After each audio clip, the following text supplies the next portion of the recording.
Malawi and boy.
How you doing, guys? How you doing, guys? Welcome to the show. Welcome to the show. I'm not going to do the intro. I just wanted to put a bit of a sound before we start off. Welcome to the show, guys. I'm going to speak very slow and clear because I just want to speak about a few things. As I promised that when I have time out of work, I'll be able to do a video and analyze the transfer window, which we had.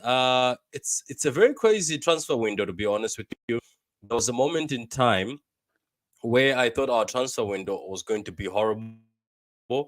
There was a moment in time we were all happy with what was happening, but there's also a moment in time I'm pretty sure everybody was panicking, especially with the Paqueta deal, especially with KDB being injured. But welcome to the channel, guys. Like and subscribe. Like the video if you like the content. Subscribe to the channel if you're new. And if you want to become a member, go ahead, become a member. It's up to you for 99 cents. Okay, so we're going to talk about the Club World Cup, which Man City is going to play very soon, and we're going to talk about the transfer window. So let me load up my graphics first of all. Let me look good for you people. There we go. True City fan. And there we go. Yes, there we go. So now, let's share this. So obviously, Man City are done with the transfer window. The transfer window closed last Friday. I think it was last Friday. Unless I'm still very tired and I'm not in the mood for remembering things. But look, the transfer window closed last Friday. We're gonna start off with the players that left and the players that came in. People were panicking because first of all, we got rid of very, very, very key players to the team. We're talking about the likes of Cole Palmer. Cole Palmer is just there for vibes. We're talking about Gundogan, who always helped us when we needed, who always saved us. He was our captain. He took us to the first treble. Big up to Gundogan. I was getting irritated. I'm like, when is Man City going to give one of these players who have dedicated themselves to the club a UCL? Gundogan, as a captain, took us to the UCL. Respect for me. Whether I know you've got your history, but I put him as one of, right now, currently, I respect him as one of the highest respected Man City captains, Gundogan, for what he did, because during the treble, this guy was key during the treble. He scored in the FA Cup a beautiful goal within a few seconds. Mark Goldbridge was crying about it. He scored in most of the crucial games in the Premier League as we were fighting toe-to-toe with that useless team called Arsenal. So Gundogan, for my time, I'm not talking about the dinosaurs or the old people who've been there for so long. With all due respect, for my time, Gundogan is my captain. That's the captain I put in a hold dear. Unless somebody does better than a treble than what Gundogan did for us, I respect him as one of the highest respected captains. I don't know if you guys agree in the comments. And then we also had Riyad Mahrez, who left. He signed a 3-year contract last year. I thought he was going to stay. I think the team did not expect him to leave because I've seen the pictures at the Etihad. Riyad Mahrez's picture is still there, so I think they didn't expect him to leave. But he also left for about 30 to 35 million. Gundogan left for free to Barcelona because Barcelona is broke, so they can't afford any players. Bars. Anyway, We also had Emerick Laporte go to Saudi. And then we had Cole Palmer, who people cried about for a week, left for Chelsea for 45 million. So City had key players. These three, whether you like it or not, these were key players leaving. But look, if we rate this transfer window, I put it out of 10 out of 10. Why do I say 10 out of 10? It's quite simple. Just look at the top and the bottom. Guys, Pep Guardiola, I think, is building a younger, hungrier, more sufficient team. I will start off with the fact that Cole Palmer did not want to stay. I get it. Pep said in the media, we've tried to speak to his agent for him to stay. It's up to Cole Palmer to decide whether he wants to stay or go. Now, Matheus Nunes, enter Matheus Nunes, 25 years old. Not so old, not so young, but full of experience. And this is the player Pep said when we were playing against Sporting, this is one of the best midfielders I've ever seen. So what I can say is Pep is building something that will take us to the next level. Even though some people think City is weaker, look at Matheus Nunes, 25 years old, very good on the ball, versatile. He can play as a holding midfielder. He can play as an attacking midfielder. He can play as the box to box. This guy is just incredible, and he's got speed. And if you talk about stats, since some people love stats, Matheus Nunes was one of the highest dribblers, more than De Bruyne, more than most midfielders last season, and he was playing for Wolves. He can carry the ball, and he had one of the most highest tackles. Go see, highest tackles, highest blocks for a midfielder, and he's very fast, very efficient.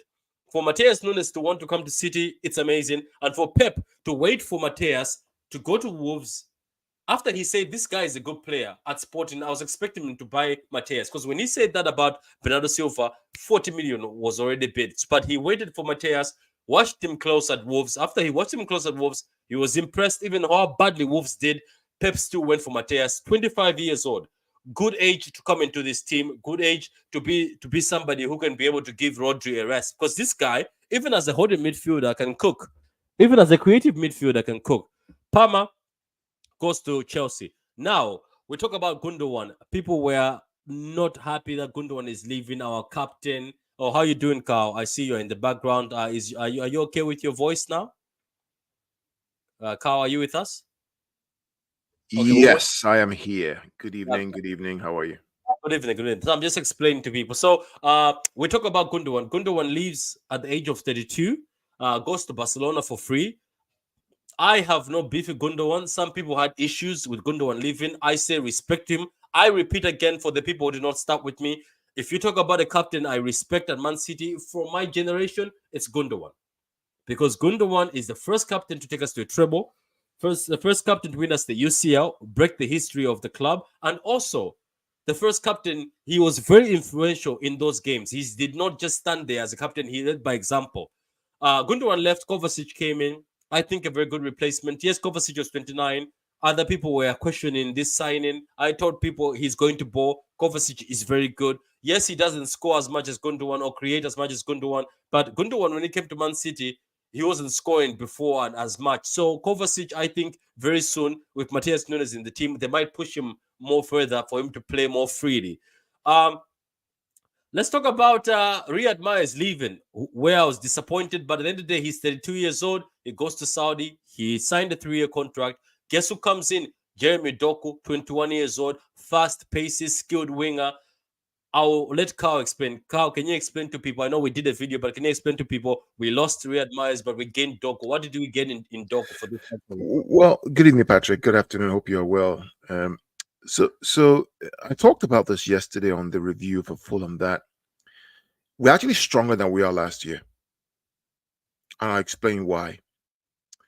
When you've climbed the mountain that you've been meaning to climb for years with a group of people, many of those same people cannot go again to the same mountain. They've achieved their goal, they've achieved their target, they've achieved the life's work, which is to win the Champions League, right? They're cooked. They're cooked. If you don't buy players who are young, who are hungry, who want to learn, you will not win nothing again. Guaranteed. I watched a video about the Florida Gators years ago when they went undefeated for a whole season. Undefeated. And the next season, because they didn't change things around and bring new blood in, they started to fight and argue, and they got killed in the final of the college championship Super Bowl. You have to change things in order to keep the hunger, not just the players, but also the manager. Ilkay Gundogan, I love him, I respect him. My Twitter name is Gundolorian. I took it from him, but he was cooked. And he knew it was time for him to go. There's nothing else left to give. Right? Couldn't run fast, could score, but in the midfield, he became a liability because sometimes he would lose the ball in transition and couldn't run back. Think about Brighton game. Think about Real Madrid away. That's why John Stones was put into that midfield to stop that. Right. Riyad Mahrez, we also Riyad can do. Ramadan Riyad, magnificent player. He's 33, 32 years old. He's cooked. Yeah. The only person who is in his 30s right now is our good friend Kevin De Bruyne, who has 2 or 3 years left in his contract. And I can guarantee they're thinking about replacing him real quick. So we need to stop this crazy, mad idea that, we're weaker because we lost Palmer. Palmer was not good enough to play for that first team consistently. If he was, he would play consistently. He wasn't good enough. We now bitch and moan. Why is Alvarez playing number 10? Why can't he play number 10? Didn't he win the World Cup for Messi playing number 10? Didn't he win Copa America playing number 10? Him and Haaland have this magnificent connection that is brooding right now, where they combine with each other to score goals. I put it to you this way. Go and look at the average positions of the game against Fulham. Guess who was playing the number 10 role? It wasn't Alvarez. It was actually Erling Haaland. Alvarez was further up the field with Doku and Foden, while Haaland was behind them with Kovacic. That's why the first goal, guess who gives the assist to Alvarez? Erling Haaland. Because Alvarez is further up the field. Yeah. So I plead to you guys out there, do not listen to these stupid accounts, because crazy accounts who have agendas against certain players. Use your eyes, use your brain, look at the game, look at the data. The data is clear.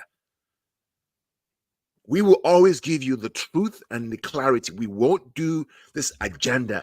Oh, Doku can't control the game like Grealish can. Why is Alvarez playing Foden's position? He should be playing number 10. Look at what Pep is cooking and say, what is Pep doing? What can we learn from it? We're seeing Erling Haaland play a deeper role to control the ball, lay it off, combined with Alvarez. That's what we're seeing, Patrick. Yeah. So basically, as I was telling people, the players that left, it was time for them to leave. Laporte was not happy. Let's be honest. I think he wasn't happy. He wanted more game time. 28 years old, yes. I'm pretty sure if he was clicking on and he was guaranteed game time. But now look, from Laporte, we got Vadio, Josko Vadio, who's 21 years old. Yes, as I said, Kovacic is 29, but he's still younger than Gundogan, has got more football. He's just 29. Doku, 21 years old. Mahrez, 32 years old. I know Palmer was 10 and 22, but Martinez Nunes is just 10, 25. So Pep is bringing a more hungrier, more suited team, because Doku hasn't won much in his career. Josko hasn't won much in his career, and he says he wants to win a Champions League. Nunes hasn't won much in his career, but he was one of the best players in Portugal. So, guys, the window is actually 10 out of 10 if you think about it. Yes, I wanted Paqueta. Everybody knew that. But you never know, we might go for Paqueta next year because Paqueta is cooking. It looks like he's pissed off with the transfer. He seems to be playing with his heart out. Let's see how the gambling thing goes, if City can go back. But the team is younger, more hungrier. And as Pep said multiple times, you cannot go season after season with the same team. So for me, I rate this out of 10 out of 10. I don't know how you feel, Carl, with this transfer. There's one more thing I want to pull out. Again, guys who are watching True City Fan, this is kind of why we do this. We don't do this for clicks or for subscribers. We do it because we love the game and we want to bring you the unvarnished truth. If you look at all the ins, these 4 players that they brought in, right? Matheus Nunes, Jeremy Doku, Josko Vadio, Mateo Kovacic. What is it about these 4 that's so similar and so between all the 4? What is the one attribute around all these 4? Let me tell you what it is. And I talked about this months ago before the Athletic talked about it. I said what's similar about all these guys that these guys can dribble you one-on-one. And let me add in Gomez there as well, right? Gomez, right? One-on-one. Why is Pep going for players who can dribble you one-on-one? Let me tell you why. Because when you play 3-box-3 against Brighton, against Arsenal, against Liverpool, they're going to try and play you man-to-man.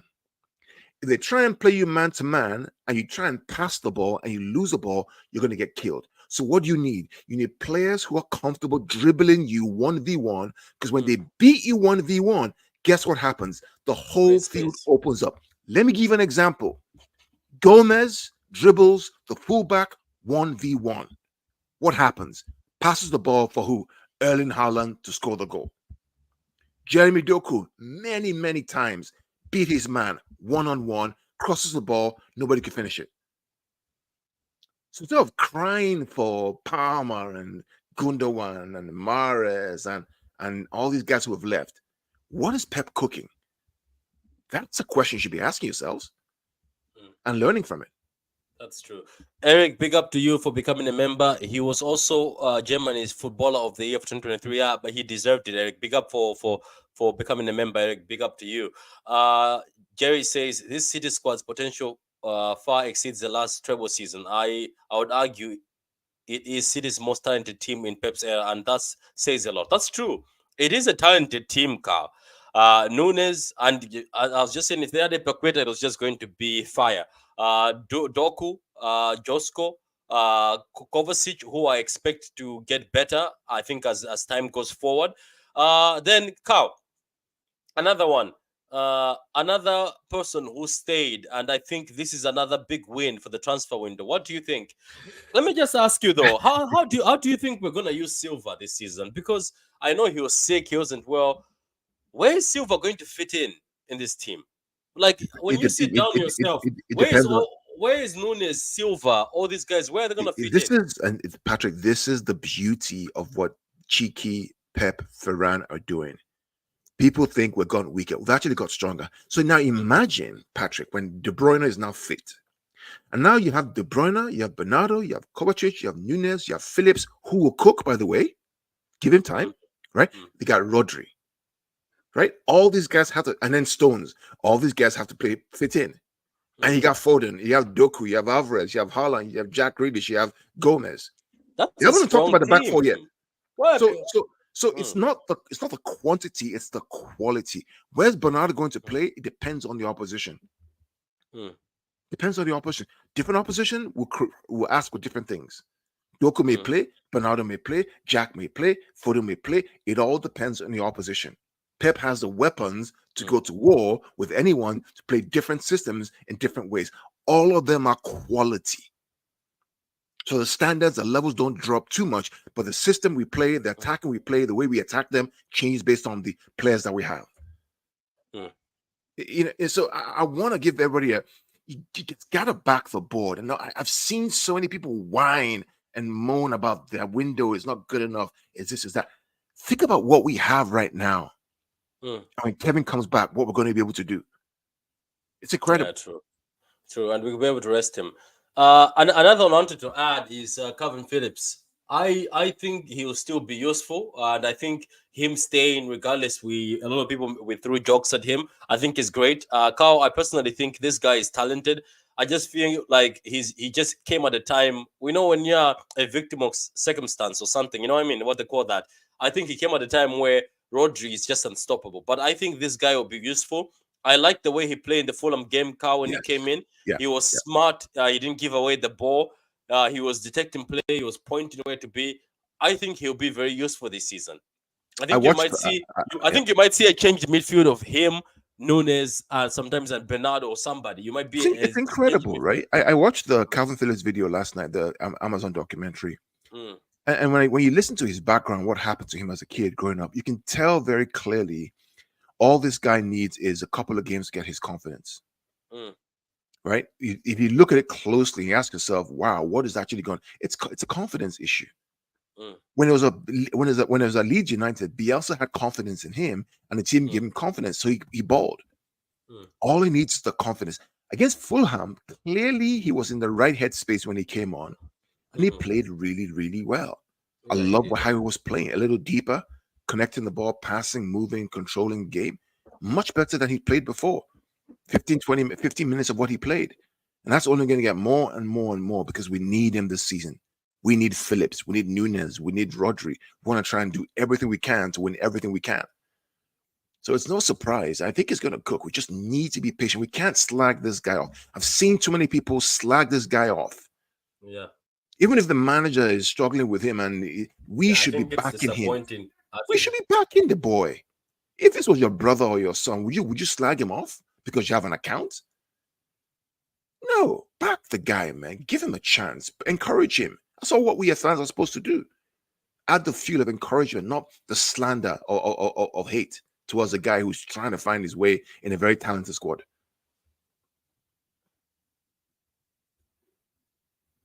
Yeah, that is true. That is true. Yeah. Let me read this. Such a shame Kopama left. I guess he was too blind to see the opportunity to nail down a starting spot.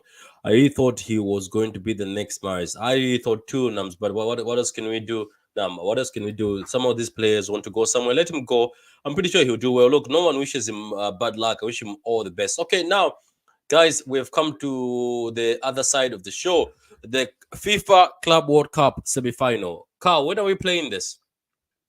So the Club World Cup is going to be from December the 12th to December the 22nd. That's when the Club World Cup is supposed to be. The good thing for us is during that time frame, we have some really good games. Most of them are at home.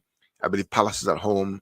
Luton, I think, is away. We have a game against Tottenham at home early December. So it's a good run that we have in December, which allows us to go after the Palace game to Saudi Arabia to play in the semifinals. The draw was made this morning.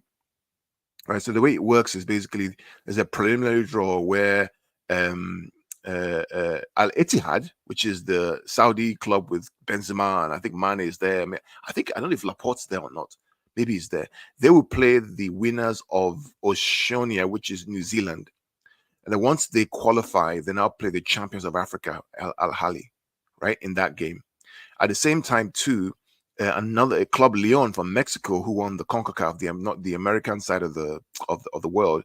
They will play the Japanese team called Urawa Reds, and then whoever wins from either Al Ittihad or Al Ahly will play the South American champions, and whoever wins from Club Leon from Mexico or the Japanese club will play City.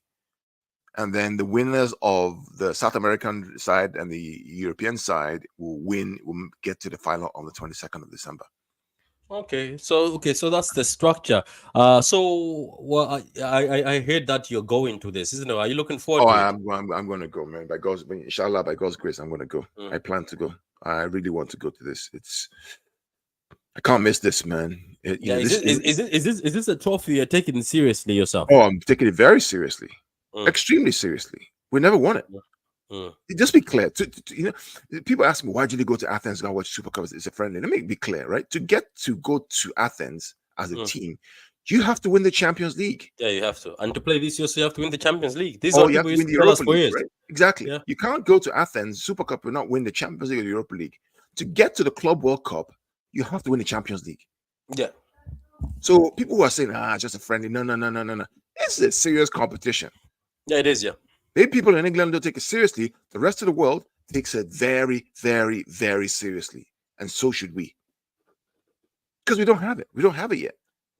It's another trophy to the cabinet, another trophy. And absolutely. We get it on our shirt, don't we? Patrick, this is the last year this competition will be in this format, right? In 2025, the format changes to a 32-team competition starting in the USA. This, my friend, is what Saudi are targeting. Right? So think about the Champions League, right? The way the UEFA does Champions League, right? This competition is what I call the Global Champions League. Because it's 32 teams from all the confederations of the world, 8 from Europe, some from America, some from Africa, some from Asia. They're all going to meet in America. 32 teams to play the Club World Cup to try and see who the champion of the world is. Real champion of the world. That's exciting. Yeah. So this trophy is useful. Yeah. So guys, that's it. We'll do a preview when all the things have been settled, all the matches have been played. But guys, I just want to talk about the transfer window. I want to talk about people like Phillips, people like Bernardo Stein. Guys, this transfer window was great. Look at other teams that transfer window hasn't gone great. We have to appreciate our transfer window. I have a video on Saturday. It's about Jack Grealish. We're going to talk about Jack Grealish because some people think some of us hate him. Maybe we do. You never know. You'll find out on Saturday. That'll be my last video on Jack, and I don't want to hear anything else on Jack Grealish going forward. Not from anybody, not in my DMs, not anything. That's the end of it. So Saturday will be the end of it. But guys, thank you for joining us. Like the video. Don't forget to subscribe to Pitch Points, subscribe to True City Fan. And guys, share the video if you want to share the video. Until next time, guys, all I have to say is goodbye.